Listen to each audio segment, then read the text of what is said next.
Yeah, so, let me just quickly check. My audio. Looks like you have audio too. Looks good. Hello and welcome to a Habimo of the Day special. The Book of Reconciliation. I don't know if you noticed, but it's the last project I put online. I want to tell you a little bit about how it came about, what the purpose of the Book of Reconciliation is, how I write books, why I write books, why I write so many books, and what you can expect from it.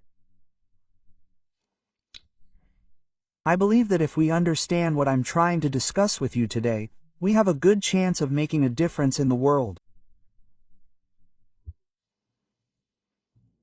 The Book of Reconciliation. I want to tell you a little bit about myself.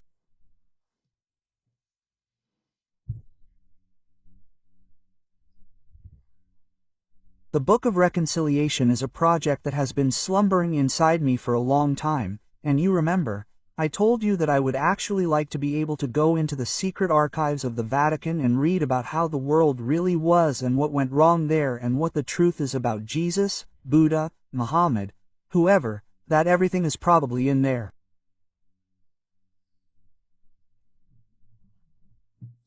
The funny thing is, I don't need that anymore. I think I can forget about it because we live in a wonderful time in which, if you put in a little effort, you can access knowledge that has been buried for hundreds of years and that you haven't been able to access. I've read a lot, which is why you've seen fewer of my programs. For example, today I wanted to have the entire Makkanian surahs, which are the first surahs in the Quran, translated again and read them through again. I've done that in the last few days, but I just had them sorted again today. I read the Corpus Hermeticum. So I read or listen to books and there are some keywords that don't mean anything to me, and then I read them. This includes the Gospel of Philip, the Gospel of Thomas, Mary Magdalene and many other things. And when you read through all this stuff, and of course Buddhist texts, I would like to ask those who have known me for a long time to think back to the time in March 2020 when I made the first videos on the topic of Bratwurst winter, and then some people got upset because I had always said that I considered myself a Christian and a Buddhist. There was a lot of backlash from the community. You can't be a Christian and a Buddhist, and this question is one of the questions that has never left me. For example, my mother told me about her driver. The driver said that Jesus didn't die on the cross, even though he was a pastor who actually believed in Jesus. These are also things that one is not allowed to talk about. I have actually already put together something about that, but I am not currently publishing it, but I am still working on it. At the moment, I am concerned with something completely different. After I have understood what Hermeticism is, what the Corpus Hermeticum is, these are writings, some of which date back to ancient Egypt. They are not quite as old, they were written around the same time as the Gospels. In them, too, someone tells us how the world probably came into being and he uses a fictional figure for this, whom he calls Hermes, and this Hermes basically tells us that things exist on a large and small scale and that everything is actually one. There is no good without evil, there is no top without bottom. That would be a very brief summary of the whole thing. So philosophical approaches, but philosophical approaches in which God plays a role, but which many philosophers have subsequently drawn on over the decades and centuries and built their teachings on.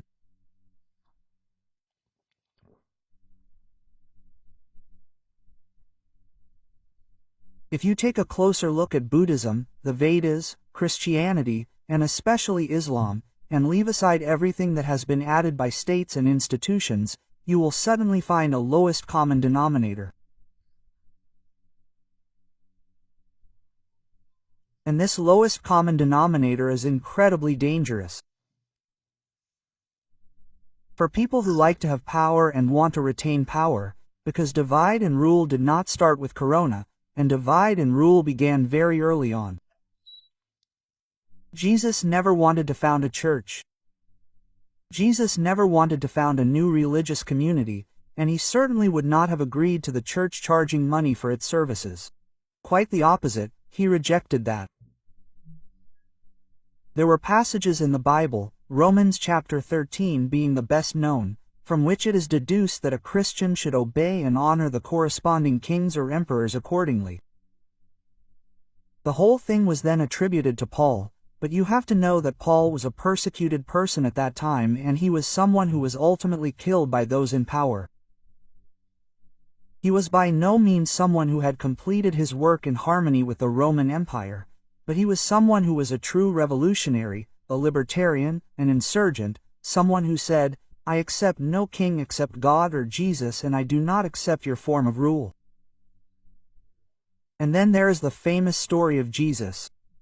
I can see 3 times in the Bible, 3 different Gospels, where he is shown the coin and asked whether it is right to pay taxes.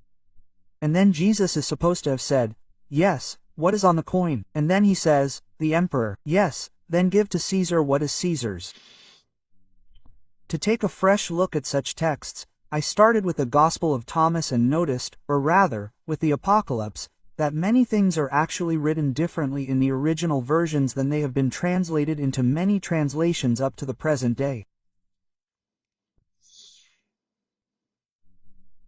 Oliver Janich had just finished a book, his last book, and he picked out Romans chapter 13 again and had it translated again, and I did that again as well. That means you should convince yourself that such things are correct. You should try to get a literal translation. Today, we are in a time that I personally believe will go down in history as a new enlightenment. This new enlightenment will show that people have suddenly started to look again at where and when things actually started to go wrong. And things started to go wrong long after the founders of religions, their founders, had been lying underground for a long time. Jesus did not say that people should pay taxes. Jesus basically said, "This strange metal stuff has no value to me. The emperor can take it back if he wants." You could also say the other way around. Jesus said, "Keep your junk. Don't pay taxes, keep your junk." And Jesus also never said, or rather, Paul never said, that you should serve Caesar, but rather that you should serve God, not Caesar. These things were deliberately and maliciously mistranslated, because that is of course dangerous. And if you put all of this side by side, the Vedas next to Buddha, next to Muhammad and others, then you suddenly realize that they all wanted the same thing. They all wanted a free person who is not ruled by states, who is not ruled by institutions, who is not ruled by priests, who is not ruled by imams, who is not ruled by anyone, but a person as part of the divinity, as part of divine creation, who controls himself.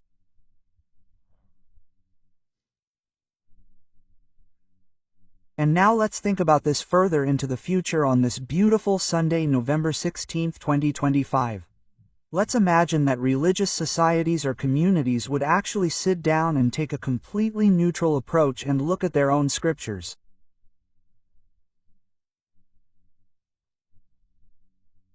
Then, for example, Muslims would realize that all the laws, the strict laws, which ultimately led to oppression, were actually not in the surahs, in the revelations received from Muhammad. It also did not say that one cannot change religion. It also did not say that Christians or Jews were evil, and it also did not say that women should wear headscarves. It certainly did not say that one should kill any unbelievers. Or was that perhaps in there? Well, Jesus said in the Sermon on the Mount, I quote, "What the Sermon on the Mount, I think, well, Jesus said in any case, I quote, it is written, an eye for an eye, a tooth for a tooth."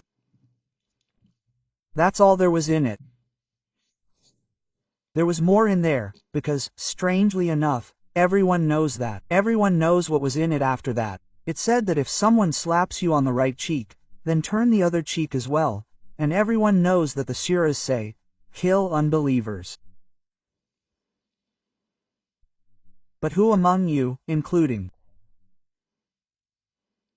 Muslims, regardless of whether you belong to the Shiites or Sunnis, who among you knows what is written in the surah before and, above all, who among you knows what is written in the surah after? That is completely taken out of context, and I will tell you that the search before it says that you should wage this war against people who have repeatedly broken their contracts.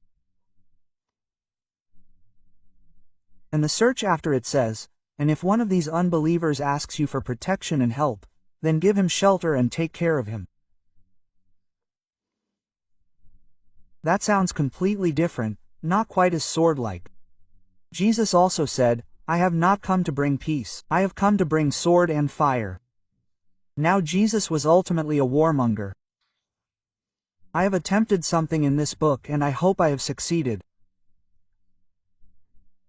I have tried to provide a short summary, a summary that is as factual as possible, and an appreciative summary of what the individual religions actually want and what they actually wanted, namely in their original text. And it is very important that, for example, the Quran, which was received by Muhammad, must be divided into several stages. There are the surahs, the sayings in the Gospel of Thomas or in Christian writings or in Gnostics. The logos is called the Word, and in the Quran there are the surahs, and these words or sayings or poems, which were created in two different eras. And if you look at the time when Muhammad received these first revelations, then it is a complete book of love. And I have just read it again today in German, and I have also prepared it as a small booklet, and I will then pass it on to you so that you can look at it yourselves. I will record the whole thing locally. Also, if this isn't quite perfect in terms of translation, then that's just the way it is. There have always been extremists. For example, there were extremists who carried out the Crusades and who made sure that other things didn't survive. There are accusations that it's quite strange that all these prophets only arose within a very limited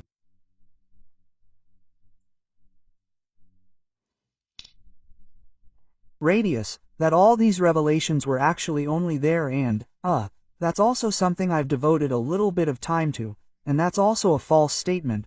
But there were people all over the world at about the same time who were thinking about these things, except that only small fragments have survived about our dear colonial masters and the like in other countries, and not entire libraries like the ones in Nakamati, thankfully. Otherwise, there would be no more Gnostic texts, otherwise we might not even know what the Gnostics actually were. There was no Mr. Nostos or anything like that. But it was a quasi-contemporary movement that did not place Jesus at the center, but also focused on the enlightenment of man, the knowledge of man, that man becomes free through self-knowledge and that he does not allow himself to be subjugated above all else. So, I have tried to summarize all these things somewhere. I imagine that these enlightened beings are floating together above the earth somewhere. And I have now simply depicted 3 of them as beings of light, because one is not allowed to form an image of Muhammad. Incidentally, that is not in the Quran either. That is also a very interesting story, because it says, you are not allowed to form an image of Muhammad. That came much later. And these things came from the hadiths. And the hadiths were actually published about 200 years after the death of Muhammad at the earliest. And most of these writings are certainly such that if you agree with the original, that the whole thing would not find any approval, just as the abuse of Jesus or the abuse of Buddha by state Buddhism. The same picture always emerges, and I hope, and that was my idea with the book, that I hope that the major religions will start to inform themselves about other religions. If I imagine that I ask a modern Christian in Germany, then he will tell me, if I say, tell me something about Jesus. I said, yes, Jesus was born on Christmas and then he looked for eggs at Easter and then I don't know, somehow he ascended into heaven, but I don't know anything more about that. Yes, and he said, let yourself be slapped on the cheeks. He also said that, perhaps the essence of what came out of it. What do Sunnis actually know about Shiite Muslims? And why did anyone come up with any hadiths or similar after that, similar to what we find in Judaism, where suddenly additional legal codes appeared? Well, quite simply, the religions became too powerful, and all of these religions had one thing in common. These religions all had the same root, and they all said, we don't need governments, we don't need taxes, we don't need anyone to tell us what to do, and we don't need a mediator between man and God. We don't need prophets, we don't need imams, we don't need murines, we don't need guanxes, but we simply don't need Pharisees, priests, or Templars, we don't need any of that. And all of that comes from one root, and that's why I put this book of reconciliation into this root. And up there, the branches that you see in this tree, those are the many, many paths that ultimately lead to the many different languages that this ultimate wisdom had. These religions taught peace. But for rulers, for people who wanted to develop a business model out of it, like the Church or Emperor Constantine, it was a pretty difficult story. Suddenly, they had people who were ungovernable. They simply wouldn't accept it when someone said that these rules must never be questioned. And then, to make matters worse, they all had the same guiding principle of wisdom. The powerful recognized this. The powerful recognized that if Jews, Muslims, and Christians were to talk to each other, they would find that they actually had the same opinion. And all of these religions teach peace. And this peace is absolutely fundamental. And when I see what's going on in the chat, for example, that people don't listen to you at all, but simply keep repeating the same things, then it's a bit frustrating. But okay, it doesn't matter. I don't really look at the chat. What did the prophets want? The prophets didn't want obedient people. The prophets wanted people to know that they are free, that God has given them freedom, that He has led them out of slavery. And He wanted people to take responsibility for themselves and not to be ruled by fear. So something had to happen. Jesus had love as His central message, and Buddha said, where does suffering come from? Suffering comes from the fact that people simply cling to things, that they simply inflict suffering on themselves because they do not see themselves as free. And Muhammad also campaigned for liberation.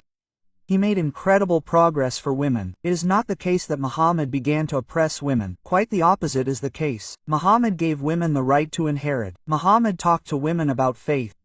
Muhammad freed these women from history.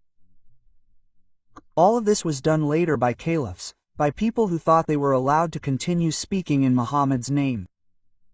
Muhammad did not even leave a successor because he did not want to establish a state. Then they argued about who would continue to play the role of leader. And then came the Shiites and the Sunnites, who then had a completely identical doctrine, namely the Quran, which they then supplemented with things that they needed for political reasons. Gnosticism was, if you will, the Stoics of antiquity. They really only looked at the world philosophically, because they believed that one can only become free if one gains insight, if one recognizes the truth. The same applies to the Vedas and the same applies to Hermeticism. I highly recommend reading both the works from the Vedas and, in particular, the works from Gnosticism, i.e. the library from Nakamati. These are 3 books. I have them on the shelf over there. I have read them, and I have also read Hermeticism. I have also summarized them again. I will also make them available to you as a book, so that you can read them if you want. Also, you should inform yourself about this. You should also know what a Christian actually thinks. A Christian should also know what a Jew, and a Christian should also know what a Muslim thinks. And a Muslim should know both of them, because, and this is not disputed, they all worship the same God. And even then, in our chat, the reference is always made that it is not the same God. Yes, of course it is the same God. It is an Abrahamic religion. That means they are all based on the vision that Abraham had. And the God of Abraham is the God of all 3 major world religions, except for Buddhism, which is not really a religion. Power has made religion what it is. Power has started to build things like the Vatican, armies, secret services, and other things, and of course that still has an effect today, and of course the division still exists today. Why does someone like Yuval Noah Harari absolutely want to write a new Bible with AI? Because if religions would recognize that they really belong together, that they are siblings, that they are brothers, that they should not destroy each other. And by the way, it says in the Quran accepts the Jews, the Quran accepts the Christians, considers them enlightened, considers them believers. They are not its opponents. All of that came later for political reasons, and Romans chapter 13, as I said, does not say, "O Caesar."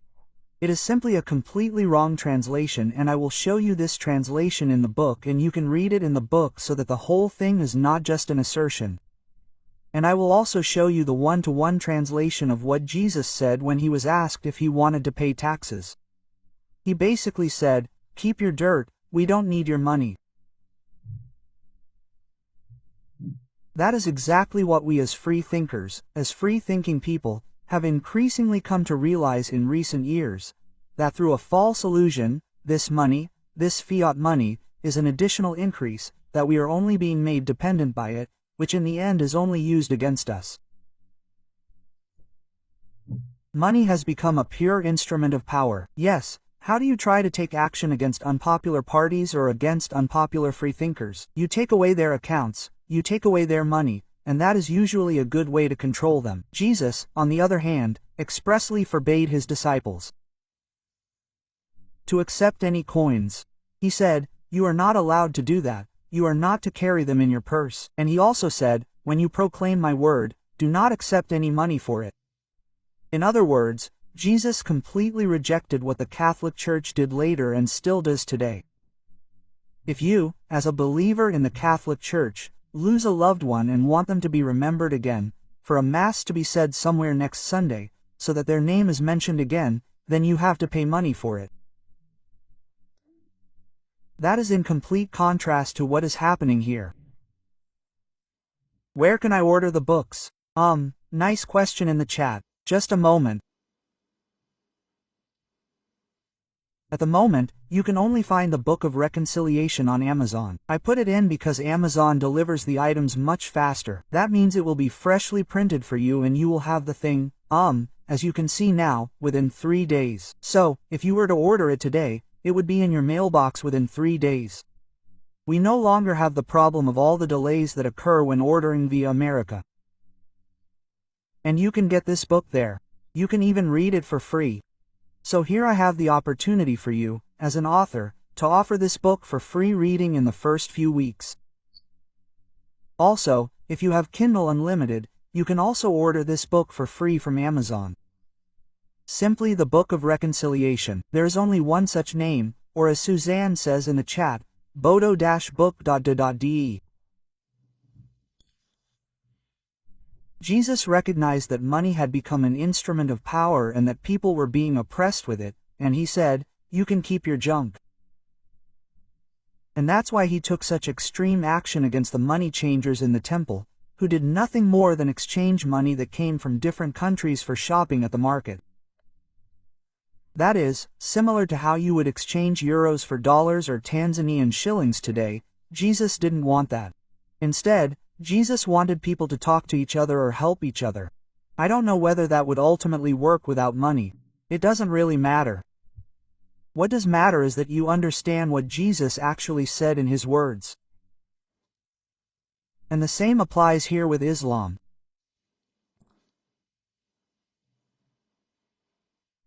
Muhammad received a message. By the way, it doesn't say in the surahs that he received them from the Archangel Gabriel. That comes later. It also doesn't say that he wrote them himself, but it's simply written in there. He received them and found a book. This book is the Quran, so it's a similar and comparable story to the one about Moses who went up the mountain. He too went up the mountain into a cave and came back out with insights from the Quran, so to speak. The whole thing is written in poems. Unfortunately, I don't speak Arabic. But I had it translated into German again, precisely because the surahs were unfortunately mixed up, and these mixed up surahs, many centuries after his death, someone came up with the brilliant idea of arranging these sayings, some of which originated in Mecca and some in Medina, according to their length. And this reading, in which they are arranged according to length, actually makes them completely unreadable. And if you sort these things out, and Islamic scholars have been doing this for a long time and there are several publications, then you can say exactly which writings were created in Mecca and which writings were created in Medina, and you can also see that they are by different authors. So, you would have to say, if Moses didn't get a copy of the Ten Commandments, then it is also the case in Islam that the most important surahs that Muhammad had were certainly the ones that Mehmed got in this cave in the desert on the mountain, and, with which he then ultimately found his, with why he found followers, slaves, women, the like, because he cared for wise people, he cared for slaves, he did not want the rich to get richer and the poor to get poorer. He was certainly a very good man, and Buddha was certainly misunderstood. He wasn't a pacifist, not someone who sat around under a tree somewhere and didn't care about anything. After all, he was a nobleman who had everything and who had left everything behind because he asked himself, why do people suffer at all? Why are people miserable when they should actually be doing well? And he also rejected the idea of priests or monks or the like taking money for it, but he also demanded that the people who meditated with him, who had learned with him, actually offer the whole thing free of charge.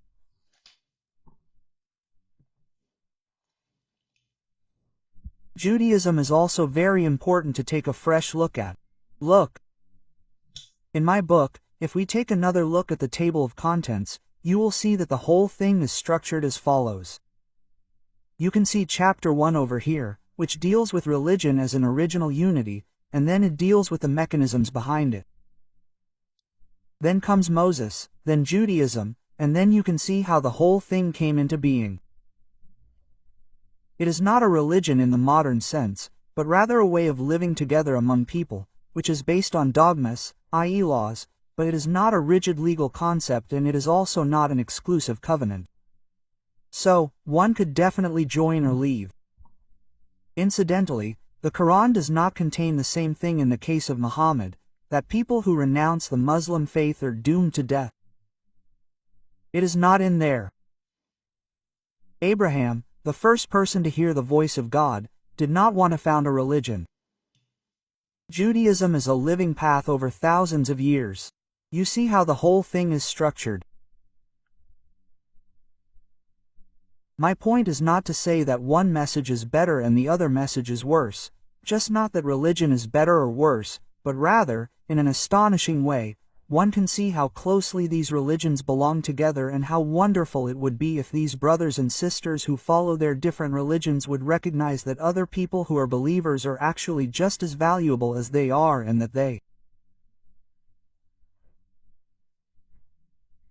actually want the same things, that they actually have the same messages. How do you treat the weak? How do you deal with the truth? How do you use power? How do you deal with possessions? Here too, it is about the fact that God does not need sacrifices, but justice, not a temple, and sincere hearts. All of this was later reinterpreted by people who also began in ancient times to develop a business model from a belief, just as the Catholic Church and the Protestant Church of course do in the same way. It is about a universal ethic, about love, truth, and consciousness. And it goes beyond the fact that if you look into it, you will find that it is incredibly fun, but that all these differences are in fact no differences at all.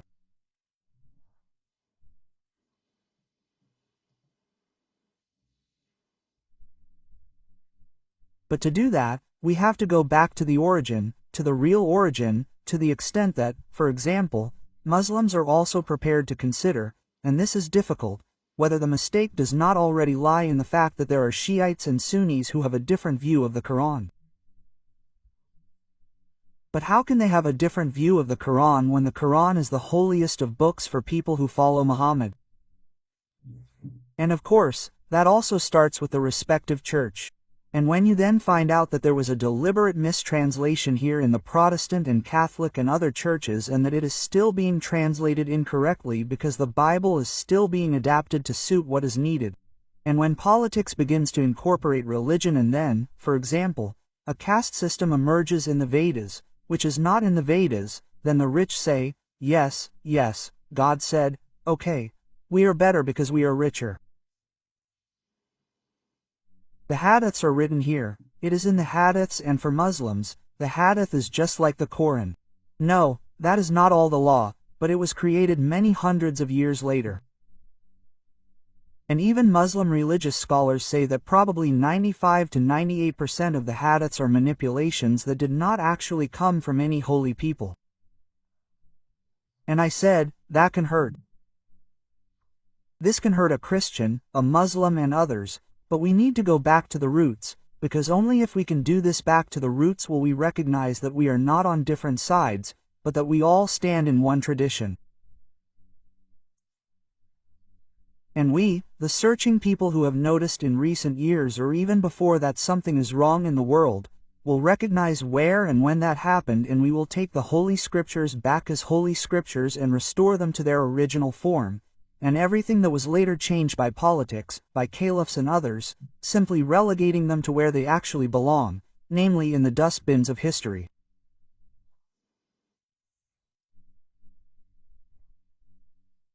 A mistranslated gospel, a completely distorted belief in Jesus Christ by a Roman emperor who wanted to hold his country together, is not worth the paper it is printed on. And now we have these possibilities, we no longer need to go into the archives of the Vatican. They did not want us to learn this truth. And in fact, as I said, I can tick that off my list. I don't have to go to the Vatican's secret archives anymore. We have everything they wanted to hide from us, we have it all together. And we could do something if we recognize that we all actually have a common goal. Jews, Christians and Muslims and heretics, yes, the old heretics, the Gnostics and the Hermeticists. I don't know if there are still any of them today who call themselves that.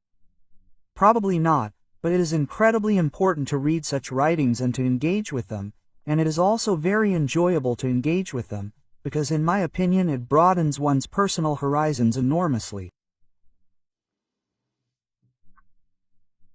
All religions wanted people to be at the center, no institutions, no church, no priests, no rulers, but the basic law for all, which is what these original religious foundations wanted to achieve, and that was all across the board.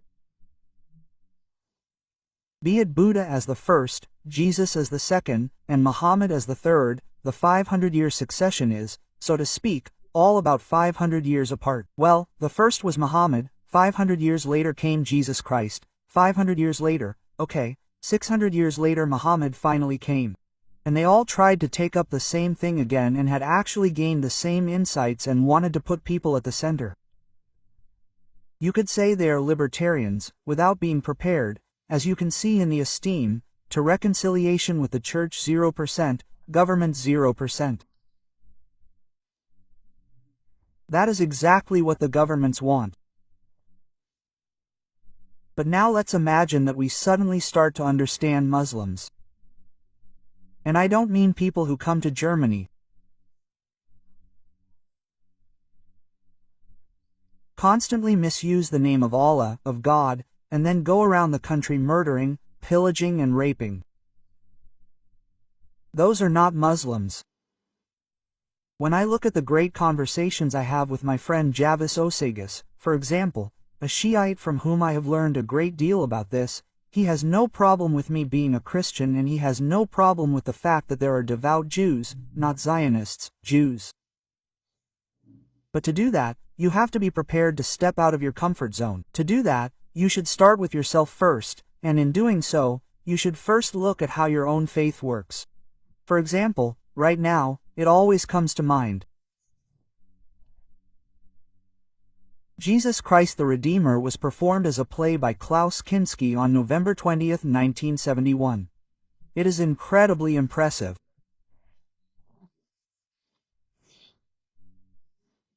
He puts himself in the role of Jesus, and today, with the police and water cannons and the like, he gives a brilliant performance. Unfortunately, as is typical for Kinski, he doesn't keep his nerve, but anyone who isn't familiar with him should watch it now. Yes, have fun with the reconciliation. Why should it work now? Because you have to start at some point.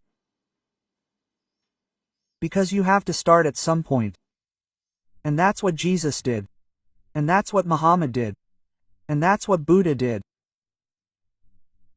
And they didn't have the internet, and they didn't have the ability to reach thousands of people, and they didn't have the ability to upload a book to Amazon that anyone could download and order.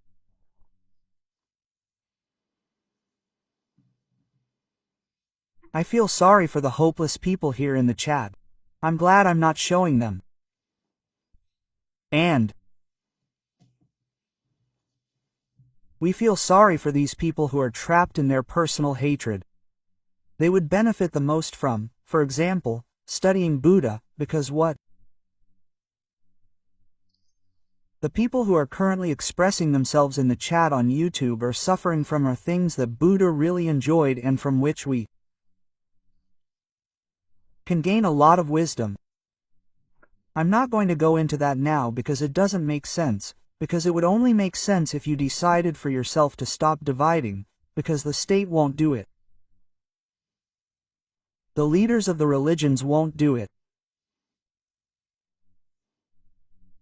But if I don't want anything to be digitized or something like that, then I have to start with myself and say, okay, I don't really know anything about Judaism, I don't know anything about Muslims. Muslims don't know anything about Christians, and Christians don't know anything about their true translations, but they just repeat things that the rulers want them to repeat.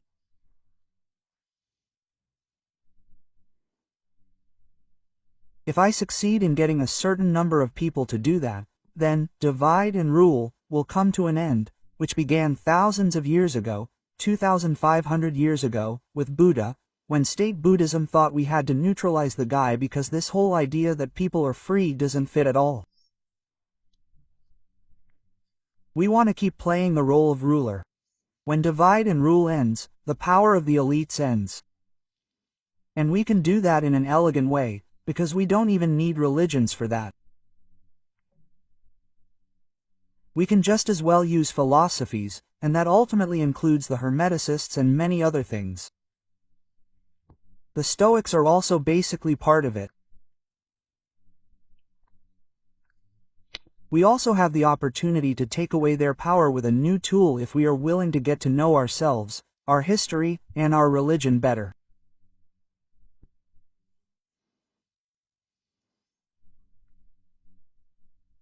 And if a Christian begins to question the Gospels and takes the Gnostic writings, such as the Gospel of Thomas, where I have an uncensored Jesus, a Jesus who is only handed down in words.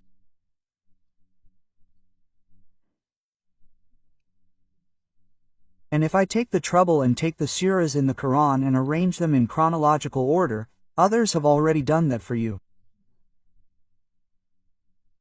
But you can also do it yourselves and read them through, then we are a big step further.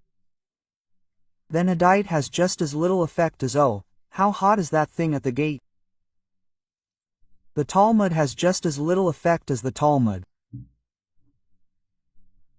And then there are also inquisitors or others in the church who then excommunicate believers at their own discretion. It is very popular again these days for people who do not share the opinion, the political opinion of the church, to be excommunicated, and we start with the individual.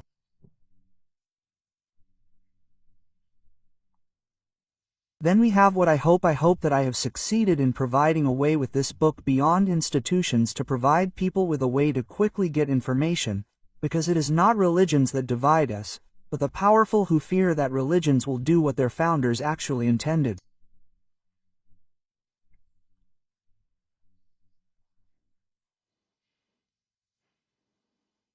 A really exciting and fascinating topic. As I said, I have these as core messages.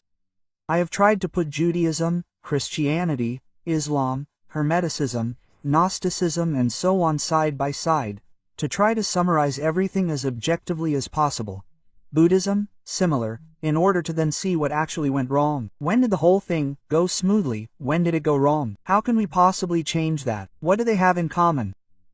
What are Muslims accused of? What are Christians accused of? What are the biggest misunderstandings? And I hope that I can arouse your curiosity with this. Curious that you are descending into the secret archives of the Vatican yourself. You can do that, I'll show you.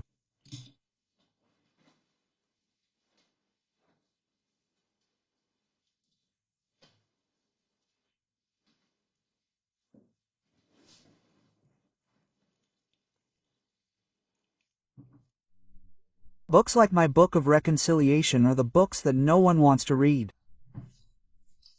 But we have apocryphal writings, we have the Gospels from Nag Hammadi. We have the creation accounts from Nag Hammadi. We have the Enlightenment texts from Nag Hammadi. So with things that you have probably never heard of. And we have various Gospels, whether they are real or not. Barba's Gospel, Saestrom, the Forbidden Gospels, the apocryphal writings, we have all these stories because of the internet, and you have the opportunity, and this is even better, you can even have the things translated yourself. We can say that I don't believe what Schiffmann writes there anyway. That would be great, but then you will be the ones who ultimately question it and also question what some people who claim that they have been given the right by God to say something are now claiming. Let's give the founders of religions a chance. Let's give Muhammad a chance. Let's give Jesus a chance, because they probably, and I'm sure it's not just probable, they actually wanted something completely different, and they sit there, perplexed and shaking their heads, wondering how can anyone misunderstand what we said. Anyone who feels misunderstood knows that. And I think it's an incredibly beautiful experience for me that I now suddenly have the opportunity to question such things for myself, and I do that in the form of books. I have also edited the Gospel of Thomas accordingly. You can order it here, or I also want to deal with stories like, well, nobody is interested in the fact that Newton himself disproved his own law of gravity. So our good Mr. Newton realized when he got older that he was completely wrong about mass attracting mass, so he published a second Newtonian law, which just doesn't interest anyone. And if you look at this second Newtonian law, you will see that mass is cancelled out. All these things are in there. So my current books are published here. As I said, I will now also give you the new edition of the mechanical suras so that you can read them in the correct order. I have the Corpus Hermeticum in progress. I also have a book in progress that deals with what actually happened to Jesus on the cross afterwards, or something like that. And I am a devout Christian, and I am actually someone who is very happy about it and who has always dreamed about it. My dear wife will be happy to confirm that at any time, because I have often said that I actually dream of religions growing together, not that they disappear, that they grow together. We don't need a new religion.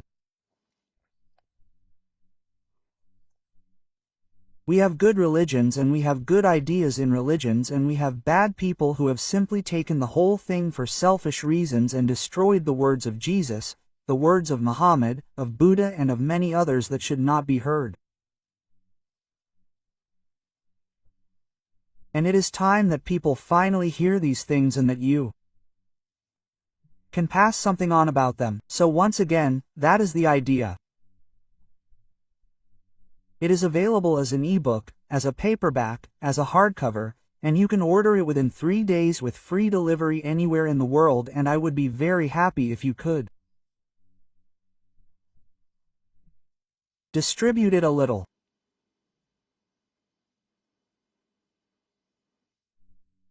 Those were my thoughts on November 16th. Thank you for watching me and for allowing me to introduce the Book of Reconciliation to you. I would be happy if you were interested. I would be happy if it were distributed. I will also translate it into English, and I will see if I can translate it into other languages, because I believe that it might be a lever that can help bring a little more peace to the world, if the major religions start thinking about each other again.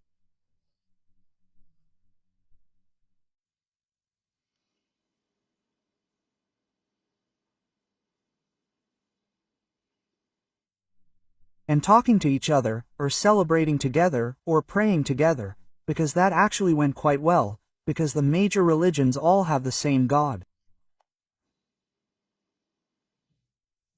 Okay, my dears, take a look. Just take a look at the fascinating suras. As I said, the mechanical ones that were written in Mecca or were found or were revealed speak a completely different language than what was done in Medina. And the alleged sword searches are taken out of context. They are actually not as sharp as they are claimed, unfortunately, but that's the way it is. God bless you. I'll go to Dife for a moment and hand out a few lemons. M.